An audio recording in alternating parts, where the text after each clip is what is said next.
നമസ്കാരം. ഷെക്കീന ഫയർ റൂമിലേക്ക് പ്രിയ പ്രേക്ഷകർക്ക് സ്വാഗതം. ഇത് നിതിൻ ജോസ്. കത്തോലിക്ക കോൺഗ്രസ് ഗ്ലോബൽ യൂത്ത് കൗൺസിൽ സമീപ നാളിൽ പുറത്തിറക്കിയ ഒരു പഠന റിപ്പോർട്ട് അത് കേരളത്തെ ഒന്നാകെ ഭയപ്പെടുത്തുന്നതാണ്, ആശങ്കപ്പെടുത്തുന്നതാണ്. 30,000-ലധികം മലയാളികൾ വിദേശ രാജ്യങ്ങളിൽ നിന്ന്, പ്രത്യേകിച്ച് UK, കാനഡ ഉൾപ്പെടെയുള്ള രാജ്യങ്ങളിൽ നിന്ന് അടുത്ത വർഷത്തിനുള്ളിൽ തിരികെ വരാനുള്ള സാധ്യതയുണ്ട്. കാരണം അവിടെ സ്റ്റേ ബാക്ക് സാധ്യതകളില്ല, ജോലികൾ നഷ്ടമാകുന്നു, പഠനത്തിന് ഉയർന്ന വരുമാനം ലഭിക്കാതെ വരുന്നു, പ്രാദേശികമായിട്ടുള്ള പോളിസികൾ മലയാളികൾ ഉൾപ്പെടെയുള്ള ഇന്ത്യക്കാർക്ക് വിരുദ്ധമാകുന്ന സാഹചര്യം. ഇതെല്ലാം വല്ലാത്ത ആശങ്ക കേരളത്തിൽ, മലയാള മണ്ണിൽ, നമ്മുടെ ഓരോ വീട്ടുകളിലും എത്തിച്ചുകൊണ്ടിരിക്കുകയാണ്. ഈ വിഷയത്തിൻ്റെ വസ്തുത എന്ത്? ഇത്തരം ആശങ്കകളെ അഡ്രസ്സ് ചെയ്യാൻ പുതിയ സർക്കാർ സജ്ജമാണോ? ഈ വിഷയമാണ് ഷെക്കീന ഫയർ റൂം ചർച്ച ചെയ്യുന്നത്.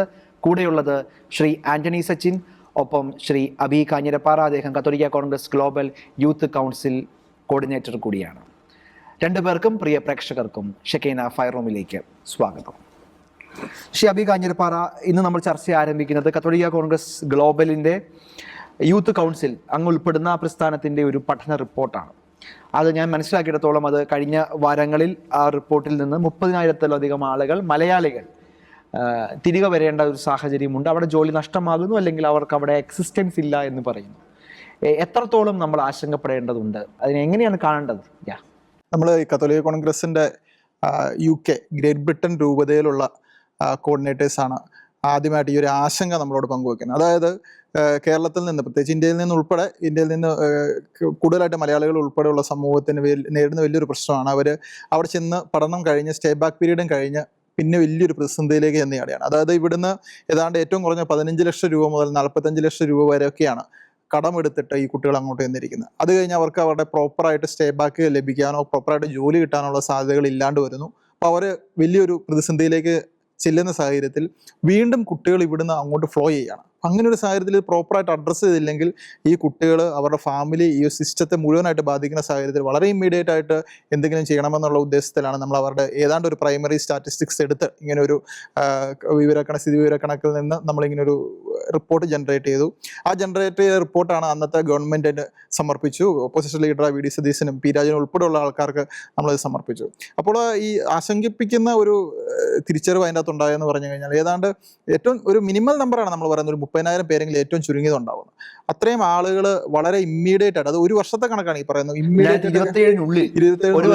ഈ സാമ്പത്തിക വർഷം തിരിച്ചു വരാൻ സാധ്യതയുണ്ട്. പക്ഷെ അതിനകത്ത് മറ്റൊരു കാര്യം, ഒരുപാട് ആളുകൾ ഓൾറെഡി തിരിച്ച് കേരളത്തിൽ എത്തിയിട്ടുണ്ട്. അതായത് ഇവര് ഓരോ ആളുകളും വന്നിരിക്കുന്ന പെർ ഹെഡ് 30 ലക്ഷം രൂപയെങ്കിലും വീട്ടിൽ കടബാധിതയുമായിട്ടാണ് ഇവർ ഓരോരുത്തരും വന്നിരിക്കുന്നത്. അപ്പോൾ ഇവരുടെ ഈ ലോൺ അടച്ചു തീർക്കാനുള്ള സംവിധാനങ്ങൾ, അതുപോലെ അതിനെ നേരിടുന്ന, ഇവരെല്ലാം യുവാക്കളാണല്ലോ, ഇവരെല്ലാം നേരിടുന്ന വലിയൊരു മാനസിക പ്രതിസന്ധി, ഫാമിലിയിൽ വിദേശത്ത് പോകാന്ന് പറഞ്ഞ പോയിട്ട് തിരിച്ചു വരുന്ന അനുഭവിക്കുന്ന ബുദ്ധിമുട്ടുകൾ, അങ്ങനെ പല കാര്യങ്ങളുണ്ട്. അപ്പോൾ ഇതൊരു കമ്മ്യൂണിറ്റി ആയിട്ട് ഒരു സമൂഹത്തിൽ മുഴുവൻ ഉണ്ടാക്കുന്ന ഇമ്പാക്റ്റ് വളരെ വലുതാണ്. അപ്പോൾ ഇവർക്ക് പ്രോപ്പറായിട്ട് അവരുടെ വിഷയങ്ങളെ അഡ്രസ്സ് ചെയ്യാനുള്ള സംവിധാനം ഇവിടെ ഉണ്ടായില്ലെങ്കിൽ ഒരുപക്ഷെ ഇവരിൽ പലരും ആത്മഹത്യയെ കുറിച്ച് പോലും ചിന്തിക്കുന്ന ഒരു അവസ്ഥയിലേക്ക് വളരെ പെട്ടെന്ന് കേരളം അഡ്രസ്സ് ചെയ്യപ്പെടേണ്ട ഒരു കർഷക ആത്മഹത്യകൾ പെരുകുന്നു എന്നൊക്കെ പറയുന്ന പോലെ വിദേശത്ത് പോകുന്ന കുട്ടികളുടെ തിരിച്ചു വന്നുള്ള അവരുടെ ആത്മഹത്യയിൽ പെരുകുന്ന ഒരു അവസ്ഥയിലേക്ക് വരും വർഷങ്ങളിൽ കേരളം എത്തിച്ചേരേണ്ട ഒരു സാഹചര്യത്തിലേക്ക് വരുന്നു. അപ്പോൾ അതിനൊരു തടയിടുക എന്നുള്ളത് ഇപ്പോൾ വന്നിരിക്കുന്ന ഗവൺമെന്റിന്റെ ഒരു കൃത്യമായ പോളിസി ഫ്രെയിംവർക്കിലൂടെ സാധിക്കുമെന്നുള്ള ഒരു സംവിധാനം നമ്മൾ മുമ്പിൽ കണ്ടാണ് അങ്ങനെ ഒരു റിപ്പോർട്ട് സമർപ്പിക്കുകയും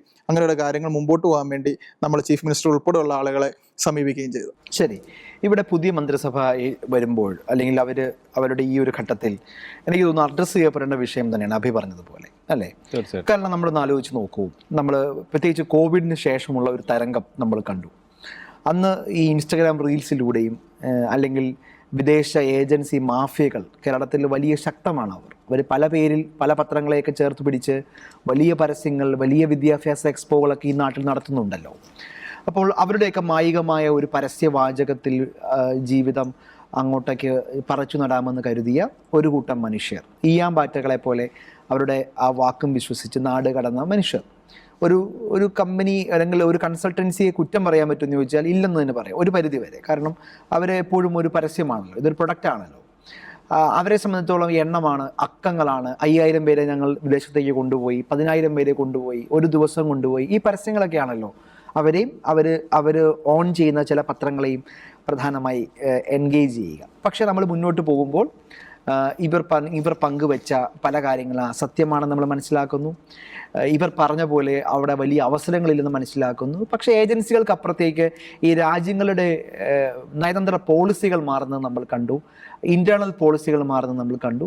അങ്ങനെയാണല്ലോ UK-യിലും കാനഡയിലുമൊക്കെ വിദേശ പൗരന്മാർക്ക് അവരുടെ ജോലി കുറയുന്നത്. ഇപ്പം നമ്മൾ ഗൾഫ് രാജ്യങ്ങൾ ഇതാക്കത്തൊക്കെ നിലപ്പെടുത്തിയ പോലെ സ്വദേശിവൽക്കരണം എല്ലാ രാഷ്ട്രങ്ങളും ഒരു പരിധിക്കപ്പുറം അവരത് ഒഴിവാക്കുന്നു. അപ്പോൾ എന്ത് സംഭവിച്ചു എന്ന് ഞാൻ മനസ്സിലാക്കുന്നു. അതിനുശേഷം ഈ പറയുന്ന ആളുകൾ അവിടുത്തെ സാഹചര്യങ്ങൾ മോശമാണെന്ന് അറിഞ്ഞിട്ടും ഇപ്പോഴും ആളുകൾ പോകുന്നു. ഈ പറയുന്ന രാജ്യങ്ങൾ ഡിമാൻഡ് കഴിഞ്ഞിട്ടും നമ്മൾ ഇവിടുന്ന് സപ്ലൈ നൽകുന്നു. ഈ സ്ഥാപനങ്ങൾ അതിനുവേണ്ടി എടുക്കുന്നു, അതിനുവേണ്ടി എഫേർട്ടുകൾ എടുക്കുന്നു. അത് വലിയ പരസ്യമായി ഇപ്പോഴും അത് തുടർന്നുകൊണ്ടിരിക്കുന്നു. ഇതാണല്ലോ നമ്മൾ കാണുന്നത്. അപ്പോൾ ഇങ്ങനെ വരുമ്പോൾ എനിക്ക് തോന്നുന്നു നമ്മൾ അതിനകത്തൊരു എക്കണോമി കാണേണ്ടത്, നമ്മുടെ ആളുകൾ പോയിരിക്കുന്നതൊന്നും ഒരു വലിയ വിഭാഗം ആളുകളും വലിയ തുക ലോൺ എടുത്തിട്ടാണ്. ഇപ്പോൾ എബി പറഞ്ഞതുപോലെ 30 തൊട്ട് 45 ലക്ഷം രൂപ വരെ ലോൺ എടുത്ത് ആളുകൾ വിദേശ രാജ്യങ്ങളിലേക്ക് പോകുന്നു. അത് വലിയൊരു സാമ്പത്തിക ബാധ്യതയാകുന്നു. ആ ലോൺ അടയ്ക്കാൻ പറ്റാതെ വരുന്നു, അവിടെ ജോലി കിട്ടാതെ വരുന്നു, പാർട്ട് ടൈം ജോലികൾ പോലും. ഇപ്പം ഞാൻ പെട്ടെന്ന് ഓർമ്മ വന്നത് വാഴ എന്ന് പറഞ്ഞ സിനിമയാണ്. ഇപ്പം ആളുകൾ വിദേശത്തേക്ക് പോകുമ്പം പെട്ടെന്ന് കണക്ട് ചെയ്യാൻ പറ്റുന്നത് വാഴ സിനിമയുടെ ക്ലൈമാക്സ് ആണ് എനിക്ക് തോന്നുന്നു. ആ ഒരു പശ്ചാത്തലമാണെന്ന് തോന്നുന്നു. അപ്പോൾ അതിൽ പറയുന്നത് പോലെ ഈ മെഡിക്കൽ ആയിട്ടുള്ള എയ്ഡ് പോലും കിട്ടാതെ, അല്ലെങ്കിൽ മറ്റുള്ള ആളുകളുടെ കയ്യിൽ നിന്ന് ഭക്ഷണപ്പൊതികൾ കാത്തു നിന്ന് വാങ്ങുന്ന, ജീവിതത്തിൽ വലിയ പ്രതീക്ഷകളുമായി സമ്പാദ്യമെല്ലാം അവിടെ അവശേഷിപ്പിക്കുമ്പോഴും നാട്ടിലേക്ക് തിരിച്ചു വരാൻ പറ്റാത്ത സാഹചര്യമുള്ള ഒരു വലിയ വിഭാഗം ആളുകളെ കുറിച്ചാണ് ഈ റിപ്പോർട്ടിൽ നമ്മൾ കാണുന്നത്. അപ്പം എനിക്ക് തോന്നുന്നു ഈ പുതിയ മന്ത്രിസഭ വരുമ്പോഴേക്കും മന്ത്രിസഭ ഇപ്പോൾ ഭരിക്കുന്ന ഈ മന്ത്രിസഭയെ സംബന്ധിച്ചിടത്തോളം കാര്യമായി അഡ്രസ്സ് ചെയ്യേണ്ട ഒരു വിഷയമാണ് ഇതെന്ന് എനിക്ക് തോന്നുന്നു. കഴിഞ്ഞ മന്ത്രിസഭ ഇതിനെക്കുറിച്ച് അഡ്രസ്സ് ചെയ്തിട്ടുണ്ടോ എന്ന് ചോദിച്ചു കഴിഞ്ഞാൽ ചെറിയ ചില കാര്യങ്ങൾ അതിനെക്കുറിച്ച് പറഞ്ഞിട്ടുണ്ട്. എനിക്കത് വിദേശത്ത് പോകുന്നതിന് ലോണുമൊക്കെ ആയിട്ട് ബന്ധപ്പെട്ട് എന്തൊക്കെയോ പരിഷ്കാരങ്ങൾ നമ്മൾ ഈ ബഡ്ജറ്റിൽ കണ്ടിട്ടുണ്ട്. ഒരു പക്ഷേ അതൊക്കെ സഹായകരമാണ്. പക്ഷെ അതല്ലല്ലോ പ്രശ്നം. ഈ ഒരു വിഷയത്തിൽ സർക്കാരിന് മുൻപിൽ ഒരു വല്ലാത്ത വെല്ലുവിളി ഉണ്ടെന്ന് എനിക്ക് തോന്നുന്നു. കാരണം ഇത്രയും ആളുകൾ തിരികെ വരുന്നൊരു ഒരു സാഹചര്യം, അവർക്ക് തിരികെ വന്നാൽ കൊടുക്കാൻ നമുക്ക് ജോലി ഉണ്ടോ എന്നൊരു സാഹചര്യം, ജോലി ഇല്ലെങ്കിൽ തന്നെ സ്റ്റാർട്ടപ്പ് ഉൾപ്പെടെയുള്ള ജോലി സ്വയം സൃഷ്ടിക്കാനുള്ള ഒരു അവസരമുണ്ടോ എന്നൊരു ചോദ്യം, ഇനി അല്ലെങ്കിൽ ഈ ഒരു തലമുറ, ഈ ഒരു സമൂഹം വല്ലാത്തൊരു ആത്മഹത്യയിലേക്ക് പോകുന്നൊരു സാഹചര്യം, ഇതെല്ലാം പ്രശ്നം തന്നെയല്ലേ? തീർച്ചയായിട്ടും. ഇതിലെ പ്രധാന പ്രശ്നം എന്ന് പറഞ്ഞാൽ നമ്മൾ സാധാരണ ഒരു ഗൾഫിൽ ജോലിക്ക് പോയിട്ട് കുറച്ചാൾ ജോലി അന്വേഷിച്ചിട്ട് കിട്ടാതെ തിരിച്ചു വരുന്ന പോലെയല്ല. അവിടെ വലിയ പണച്ചെലവ് നടന്നിട്ടില്ല. അതെ, ഇതൊരു 30 ലക്ഷം രൂപ അല്ലെങ്കിൽ അതിന് മേലെ ഭാരമായിട്ട്, പ്രത്യേകിച്ച് ഇപ്പം എനിക്കറിയാവുന്ന ഒരു കേസ് തന്നെ ഇതുപോലെ തന്നെ പോയിട്ട് തിരിച്ചു വന്നിട്ട് ആ ലോൺ അടക്കുന്നതിൻ്റെ ഭാഗമായിട്ട് അവരൊരു 60 ലക്ഷം രൂപ വിലയുള്ള ഒരു പ്ലോട്ട് വിൽക്കേണ്ടി വന്നു അവർക്ക്. അപ്പോൾ അത് ഒരു കേസാണ്. അങ്ങനെ അനേകം കാര്യങ്ങൾ നടക്കുന്നുണ്ട്. അതിപ്പോൾ സ്വത്ത്, അവർക്ക് സ്വന്തമായ വീടും കാര്യങ്ങളും ഉണ്ടായിരിക്കെ മറ്റൊരു സ്വത്തുള്ള വേറൊരു പ്ലോട്ടാണ് അവർ വിറ്റത്. പക്ഷേ പലരുടെ കേസ് അതുമല്ല. ഈ ഉണ്ടായിരിക്കുന്ന വീട് തന്നെയായിരിക്കും ഈട് വെച്ചിട്ടായിരിക്കാം ലോൺ എടുത്തിരിക്കുന്നത്. അങ്ങനെ വരുമ്പോഴത്തേക്കും ആ ലോൺ വീട്ടണമെങ്കിൽ ഈ വീട് വിൽക്കേണ്ടി വരും. അപ്പോൾ സ്വന്തമായിട്ടുള്ള ഒരു കിടപ്പാടം വിൽക്കേണ്ടി വരുന്നവരുടെ കാര്യമാണ് അതിദയനീയം എന്ന് പറയുന്നത്.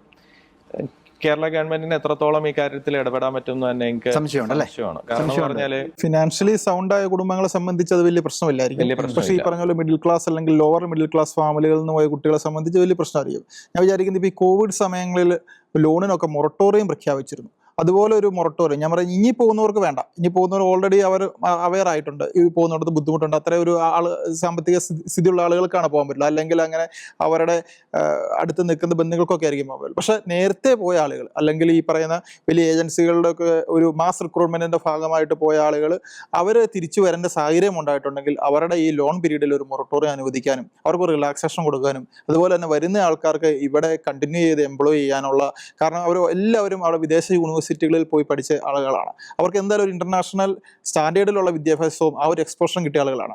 അവരെ ഉൾക്കൊള്ളാൻ രീതിയിലുള്ള എന്തെങ്കിലും ഒരു സംവിധാനം, സ്റ്റാർട്ടപ്പ് പോലുള്ള സംവിധാനങ്ങൾ ഇൻഡസ്ട്രീസ് വ്യവസായ വകുപ്പ് കൈകാര്യം ചെയ്യുന്ന ഒരു സംവിധാനത്തിന്റെ ഭാഗത്തു നിന്നൊക്കെ ഉണ്ടാവുകയാണെങ്കിൽ അതൊക്കെ ഗവൺമെന്റിനെ സംബന്ധിച്ച് കോൺട്രിബ്യൂട്ട് ചെയ്യാൻ പറ്റുന്ന കാര്യങ്ങളാണെന്ന് ഞാൻ മനസ്സിലാക്കുന്നത്. അപ്പോൾ അവർ ഉൾക്കൊള്ളുകയും ചെയ്യും. അവരുടെ ലോൺ തിരിച്ചടയ്ക്കാനുള്ള ആ ഒരു മൊറട്ടോറിയം പീരീഡിനുള്ളിൽ അവർക്ക് തിരിച്ചടച്ചാലും മതി. അവർക്ക് എന്തായാലും ഇപ്പം നിൽക്കുന്ന പൊസിഷനിൽ നിന്ന് കുറച്ചും കൂടെ റിലാക്സ്ഡ് ആയിട്ട് ജീവിക്കാനും അവർക്ക് തിരിച്ചു വരാനുള്ള ഒരു സാഹചര്യം ഉണ്ടാവും.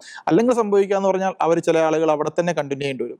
പലപ്പോഴും ഞാൻ കേട്ടിട്ടുള്ള ഒരു സാധനമാണ്, ചില സ്ഥലങ്ങളിൽ ഒരുപാട് നല്ല ഫാമിലീസ് നല്ല രീതിയിൽ ജീവിക്കുന്നുണ്ട്, പക്ഷെ ചില സാഹചര്യങ്ങളിലെങ്കിലും അവർ കപ്പിൾസ് ആണെന്ന് പോസ്റ്റ് ചെയ്ത് ജീവിക്കാൻ നിർബന്ധിതരാകുന്നു. കാരണം തിരിച്ചു വരാനുള്ള ഓപ്ഷൻ ഇല്ല, വീട്ടിൽ വളരെ ബുദ്ധിമുട്ടാണ്. അപ്പോൾ അവർ നിർബന്ധിതരായിട്ട് അല്ലെങ്കിൽ അങ്ങനെ പല ആളുകളെയും കല്യാണം കഴിക്കാൻ നിർബന്ധിതരാണ്. അവിടെയുള്ള ആളുകൾ PR കിട്ടിയ ആളുകളെ പോലും കല്യാണം കഴിക്കാൻ നിർബന്ധിതരാണ്. അങ്ങനെയൊക്കെ നിൽക്കുന്ന സാഹചര്യങ്ങൾ വരും. അപ്പം അങ്ങനെയുള്ള ഒരു മൊറാലിറ്റിയിൽ പോലും ബുദ്ധിമുട്ടുണ്ടാക്കുന്ന രീതിയിലേക്ക് കാര്യങ്ങൾ പോകാതെ അവരെ വളരെ സ്വാതന്ത്ര്യത്തോടു കൂടി തിരിച്ചു സാധ്യമല്ലെന്നാണോ സർക്കാരിന്റെ കാര്യത്തില് എനിക്ക് അറിയത്തില്ല. കാരണം വെച്ചാല് അവർ അത്രത്തോളം ഗൗരവത്തോടുകൂടി ഈ വിഷയം കൈകാര്യം ചെയ്യുമോ എന്നൊരു സംശയമുണ്ട്. കാരണം ഈ പോയിരിക്കുന്നവരിൽ നല്ലൊരു ശതമാനം വീട്ടിൽ അത്യാവശ്യമൊക്കെ ഇതുള്ള ആളുകളാണ്.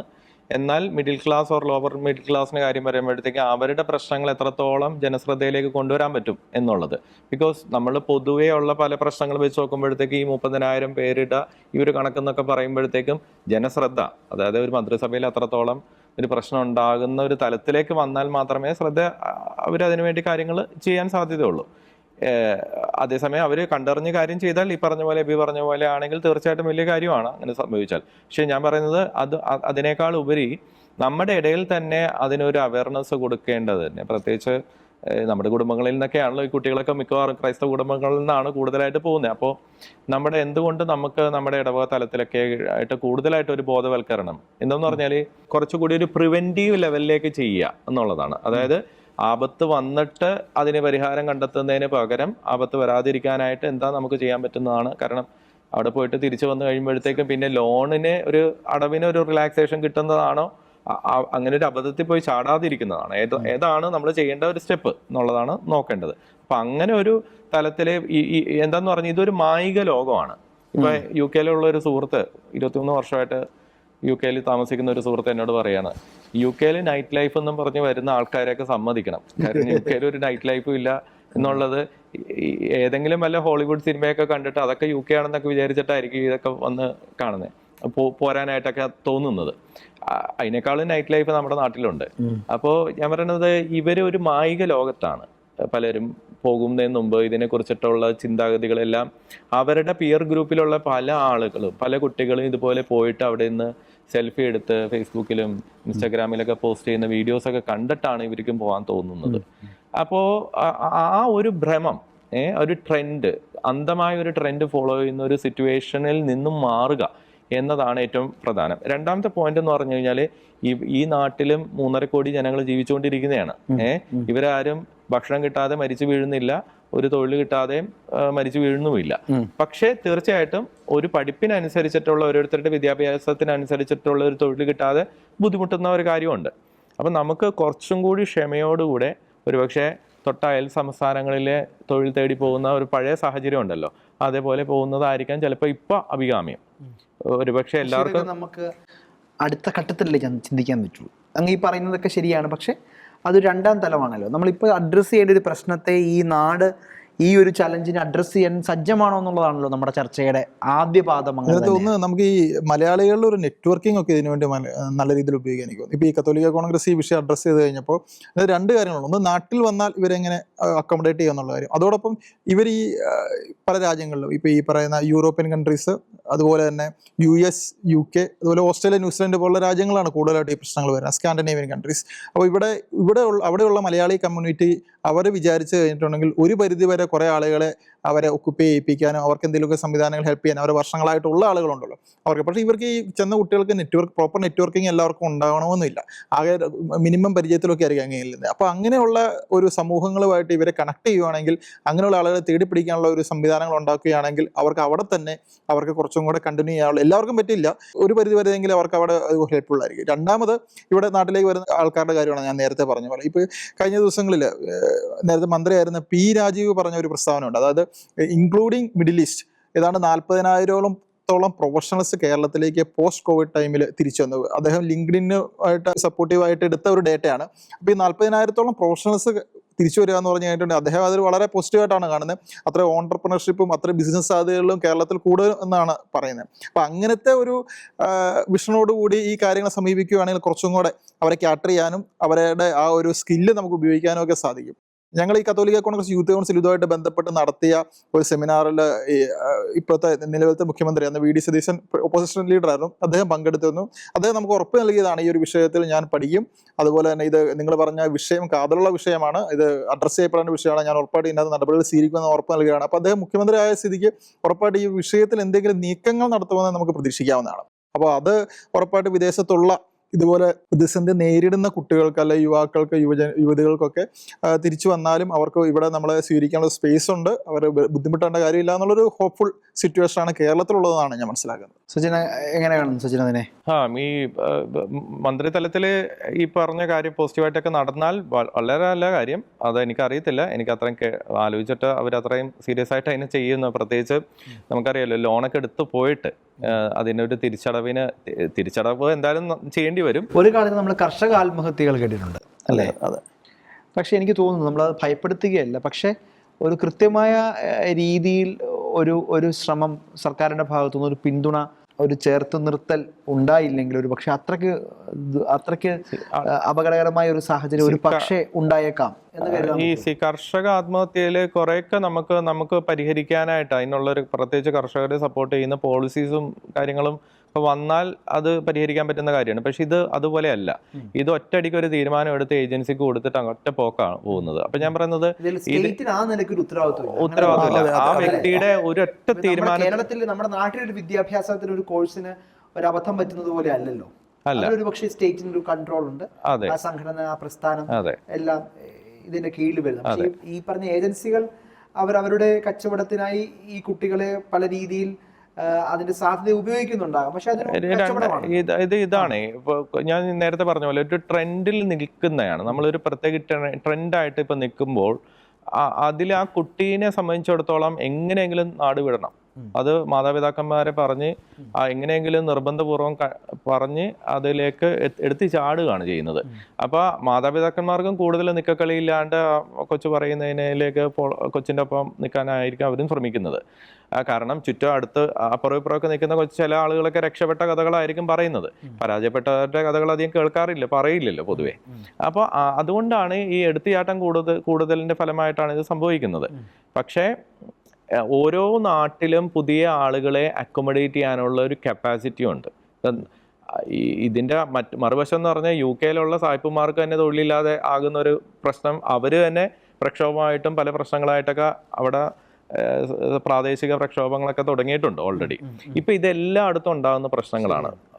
പുറം നാട്ടിൽ നിന്നും ഒരു നാട്ടിൽ വന്ന് അവരുടെ ജോലി അപഹരിക്കുന്നു എന്നും പറഞ്ഞ ആ നാട്ടുകാരെ എപ്പോഴും ഒച്ചവെക്കും. അതില്ലാത്തത് കേരളത്തിൽ മാത്രമാണ്. കാരണം ഇവിടെ നമുക്കറിയാം, കഴിഞ്ഞ എത്രയോ ഹോട്ടലുകളും എത്രയോ നിർമ്മാണ പ്രസ്ഥാനങ്ങളാണെന്നറിയോ പ്രതിസന്ധിയിലായിരിക്കുന്നത്. തീർച്ചയായിട്ടും ഇലക്ഷൻ വോട്ട് ചെയ്യാൻ പോയതാണ് പറയാ, പെരുന്നാൾ കഴിഞ്ഞിട്ടേ വരുവുള്ളൂ എന്നാണ് പറയാ. ഇപ്പൊ ഈ വിദേശത്ത് വിമാന ടിക്കറ്റാണ് അയച്ചു കൊടുക്കുന്നത്. പണ്ടത്തെ ബസ് അയച്ചു കൊടുക്കുന്ന കാലമൊക്കെ കഴിഞ്ഞു. ഒരു ബസ്സിൽ ആളുകളെ കൊണ്ടിരുന്നു, അത് ചെയ്യുന്നുണ്ട്. വിമാന ടിക്കറ്റ് അയച്ചു കൊടുത്തിട്ട് പോലും ആളുകൾ തിരിച്ചു വരുന്നില്ല. വല്ലാത്തൊരു പ്രതിസന്ധി നമ്മുടെ നാട്ടിൽ ഇപ്പോൾ ഒരു ആഭ്യന്തര പ്രതിസന്ധി ഉണ്ടെന്നാണ് പറയുക. അവിടുന്ന് വ്യത്യസ്തമായ ഒരു സാഹചര്യമാണ് ഇപ്പോൾ ഉള്ളത്. അതെ. അപ്പോൾ ഒരു നാട്ടിൽ അക്കോമഡേറ്റ് ചെയ്യുന്നതിനേക്കാൾ ഉപരിയായിട്ട് അവര് പുറത്തുനിന്ന് ഒരാൾക്കാരെ എടുത്തു കഴിഞ്ഞു കഴിഞ്ഞാൽ ആ നാടിന്റെ ഒരു സ്റ്റെബിലിറ്റിനെ ബാധിക്കുന്ന ഒരു പ്രശ്നം കൂടി അവിടെ കിടപ്പുണ്ട്.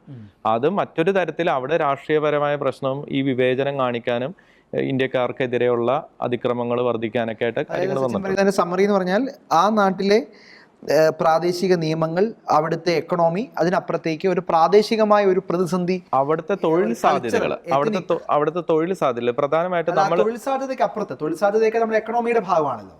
ഒരു എത്നിക് ഇഷ്യൂ എന്ന നിലയിൽ അല്ലെങ്കിൽ ഒരു വംശീയമായ ഒരു പ്രതിസന്ധി എന്നതില്ലേ. കാരണം ഈ ആളുകളുടെ ഒരു കൾച്ചർ, ആ കൾച്ചറിൽ ഉദാഹരണം നമുക്കറിയാം, റോഡ് ബ്ലോക്ക് ചെയ്ത് പള്ളിപ്പേത നടത്തുന്നവരും ക്ഷേത്ര മീറ്റിംഗ് നടത്തുന്നവരും ഒക്കെ അവിടെ പോയി ഈ പണി കാണിച്ചു കഴിഞ്ഞാൽ അത് നമുക്ക് പോസിറ്റീവായ ഒരു സാഹചര്യമായിരിക്കും എന്ന് ചോദിച്ചു കഴിഞ്ഞാൽ അല്ലെന്ന് തന്നെ ഞാൻ പറയേണ്ടിയിരിക്കും എന്നല്ലേ. റോഡ് നടന്ന് ഇവിടുത്തെ പോലെ അമ്പ് പെരുന്നാളൊക്കെ അവിടെ പോയി നടത്താൻ ആഗ്രഹിക്കുന്ന ആളുകളുണ്ടല്ലോ. അതൊക്കെ നമുക്ക് റീലിനുള്ള ഒരു കണ്ടന്റ് ആകും. പക്ഷെ at the end of the day ഇതെല്ലാം ഓർത്തു വയ്ക്കുന്ന, മനസ്സിൽ കാണുന്ന ഒരു വലിയ സമൂഹം നമ്മുടെ ഇടയിൽ ഉണ്ടല്ലോ. അപ്പം അത്തരത്തിലുള്ള നമ്മളുടെ ചില ഇടപെടലുകളും എനിക്ക് തോന്നുന്നു ഇതിന് ഈ പറയുന്ന ആളുകളുടെ സാധ്യത നഷ്ടപ്പെടുത്തിയിട്ടുണ്ടാകാം അല്ലെ. അന്ന് പറഞ്ഞ ആ എക്കണോമിയുടെ ഫാക്ടറിനപ്പുറത്തേക്ക് നമ്മളുടെ ചില ഇടപെടലുകൾ, നമ്മുടെ ചില പ്രതികരണങ്ങൾ, നമ്മളുടെ ചില അറിവില്ലായ്മകളൊക്കെ അല്ലേ? പിന്നെ എനിക്കൊന്ന് സച്ച് സാറ് പറഞ്ഞതിനകത്ത് ഒരു കാര്യം, ഈ ക്രീമായിട്ടുള്ള ജോബ് പൊസിഷൻസ് നമ്മൾ ടേക്കപ്പ് ചെയ്യാൻ തുടങ്ങിയപ്പോഴാണ് അവർ കുറച്ചും കൂടെ ഈ കാര്യത്തിൽ അവർക്ക് അസ്വസ്ഥത തുടങ്ങിയെന്ന് എനിക്ക് തോന്നുന്നു. ഈ ബേസിക് ജോലികൾ ഇപ്പം നമ്മൾ എന്തുകൊണ്ടാണ് കേരളത്തിൽ വലിയ പ്രശ്നമില്ലാത്തത്? ക്രീം പൊസിഷൻസിലേക്ക് അവർ വരുന്നില്ല. അവരെപ്പോൾ ക്രീം പൊസിഷൻ ആക്കാൻ വേണ്ടി അവരൊരു MLA ആയിട്ട് പഞ്ചായത്ത് മെമ്പറായിട്ട് മത്സരിക്കുമ്പോൾ നമ്മൾ സഹിക്കില്ല. അപ്പം അങ്ങനെ അവിടെ നമുക്ക് മേയർമാരുണ്ട്, നമ്മുടെ നമുക്കറിയാം, നമ്മുടെ ഓസ്ട്രേലിയയിൽ നമുക്ക് മന്ത്രിയുണ്ട്. അപ്പോൾ അങ്ങനെയുള്ള ക്രീം പൊസിഷൻസിലേക്ക് നമ്മൾ വരും. പക്ഷെ അവരും പ്രശ്നക്കാരല്ല, പക്ഷേ പ്രശ്നമുണ്ടാക്കുന്ന ആളുകളും അവിടെ ഉണ്ടാവുന്നു, ക്രീം പൊസിഷനിലേക്ക് നമ്മൾ വരുന്നു. അപ്പോൾ അങ്ങനെ പല രീതിയിലും അവരെ അഫക്ട് ചെയ്യാൻ തുടങ്ങി കഴിഞ്ഞ് കഴിഞ്ഞപ്പോൾ അവരുടെ എക്സിസ്റ്റൻസിന് അത് ഭീഷണിയായി വന്നപ്പോഴാണ് അവർ കുറച്ച് ആളുകൾ, എല്ലാ നാട്ടിലും ഉള്ള പോലെ എക്സ്ട്രീമിസ്റ്റുകൾ ഉണ്ടായിരിക്കാം, ഒരുപക്ഷെ അവരായിരിക്കാം പ്രശ്നം ഉണ്ടാക്കുന്നത്, നമുക്ക് ജഡ്ജ് ചെയ്യാൻ പറ്റില്ല. പക്ഷെ ഞാൻ വേറൊരു കാര്യം കാണുന്നത്, ഇപ്പം നമ്മളിത് കാണുന്ന പ്രേക്ഷകർ ഒരുപക്ഷെ മാതാപിതാക്കൾ ആശങ്കപ്പെട്ടിരിക്കുമായിരിക്കും, അവരുടെ മക്കളൊക്കെ പുറത്തുള്ള ആൾക്കാരെ. ഞാൻ വേറൊരു കാര്യം ചിന്തിക്കുന്നത്, ഞാൻ ഈ കത്തോലിക്ക കോൺഗ്രസിൻ്റെ യൂത്ത് കൗൺസിൽ ഇരിക്കുന്ന പോലെ തന്നെ KCIM ഏതാണ്ട് ഒരു 10 വർഷക്കാലം പ്രവർത്തിച്ചിരുന്നു. അപ്പോൾ നമ്മൾ മനസ്സിലാക്കുന്ന ഒരു ട്രെൻഡ് എന്ന് പറഞ്ഞാൽ, യൂത്ത് ആകുമ്പോൾ, യുവജനങ്ങളാകുമ്പോൾ അവർ ഉറപ്പായിട്ടും അവർ ഓടും, വീഴും. നമ്മൾ വേണം, നമ്മുടെ സ്പേസിൽ നിന്ന് അവർ വീഴുമ്പോഴാണ് നമ്മൾ അവരെ എണീപ്പിച്ചിട്ട് പിന്നെ അവർ ഓടും, പിന്നെയും വീഴും, അങ്ങനെ ഓടി ഓടാൻ പഠിക്കുകയാണ് ചെയ്യുന്നത്. അപ്പം അങ്ങനെ ഓടുന്നതിൻ്റെ ഇടയ്ക്കുള്ള ഒരു വീഴ്ചയാണ് ഇപ്പോൾ ഈ വിദേശത്ത് പോയ കുട്ടികൾക്ക് സംഭവിച്ചിരിക്കുന്നത്. അവരെ പിടിച്ചെണീപ്പിച്ച് ചേർത്ത് വീണ്ടും ഓടിക്കേണ്ടത് ഈ മാതാപിതാക്കളുടെയും ഈ സൊസൈറ്റിയുടെയും കടമയാണ്. അപ്പോൾ അവർ പണ്ട് വീണുകൊണ്ടിരുന്ന നമ്മുടെ കോളേജുകളിലെ രാഷ്ട്രീയ പ്രസ്ഥാനങ്ങളിൽ പോയി അടിയുണ്ടാക്കിയോ അല്ലെങ്കിൽ പ്രേമബന്ധങ്ങളിൽ പെട്ടോ അങ്ങനെയൊക്കെ വീണുകൊണ്ടിരുന്നെങ്കിൽ ഇന്ന് വിദേശത്ത് പോയി വീഴുന്നു എന്നുള്ള മാത്രമായിട്ട് അത്ര കണ്ടാൽ മതി. അതുപോലെ അവർ നമ്മുടെ കയ്യിലുണ്ട് ഇപ്പോഴും. അവർ തിരിച്ചു കൊണ്ടുവരാനുള്ള സ്പേസ് നമ്മുടെ ഈ സൊസൈറ്റി അതിന് റെസ്പോൺസിബിൾ ആണ്. അത്ര ഒരു നല്ല മനസ്സുള്ള സൊസൈറ്റിയാണ് കേരളത്തിലുള്ളത്. അപ്പോൾ അവർക്കുള്ളൊരു ഓപ്ഷൻ ഉണ്ട് എന്നുള്ളതാണ് കത്തോലിക്ക കോൺഗ്രസ് യൂത്ത് കൗൺസിൽ ഇതുകൊണ്ട് ഉദ്ദേശിക്കുന്നത്. കാരണം നമ്മൾ എന്നീ വിഷയം എത്രയും പെട്ടെന്ന് അഡ്രസ്സ് ചെയ്യുന്നു, അത്രയും കുട്ടികൾ പുറത്തേക്ക് പോയി ചതിയിൽ പെടാണ്ടിരിക്കും, അവർക്ക് ഇവിടെ വരാനുള്ള സ്പേസ് ഉണ്ടാവും. അത്രയാണ് നമ്മൾ ഇതിനെ കാണുന്നത്. തീർച്ചയായും അബി കാഞ്ഞിരപ്പാല പറഞ്ഞതുപോലെ ആ ഒരു വീഴ്ച ഉണ്ടെങ്കിൽ ആ വീഴ്ചയിൽ നിന്ന് ഈ സമൂഹത്തെ, ഈ നമ്മുടെ യുവജനങ്ങളെ ചേർത്ത് പിടിക്കാൻ, വിളിച്ചെഴുന്നേൽപ്പിക്കാൻ, അവർക്കൊപ്പം സഞ്ചരിക്കാൻ, അവരുടെ പ്രതിസന്ധികൾ ശബ്ദമാകുവാൻ കേരളത്തിൻ്റെ പൊതുസമൂഹത്തിന് സാധിക്കും, സഭയ്ക്ക് സാധിക്കും, നമ്മുടെ കുടുംബങ്ങൾക്ക് സാധിക്കും, നമ്മൾ ഒന്നാകുന്ന ഈ കേരള സമൂഹത്തിന് സാധിക്കും. ഷക്കീന ഫയർ റൂമിൻ്റെ ഈ എപ്പിസോഡ് അവസാനിക്കുന്നു. പ്രിയ പ്രേക്ഷകർക്ക്, ഒപ്പം അതിഥികൾക്ക് നന്ദി, നമസ്കാരം.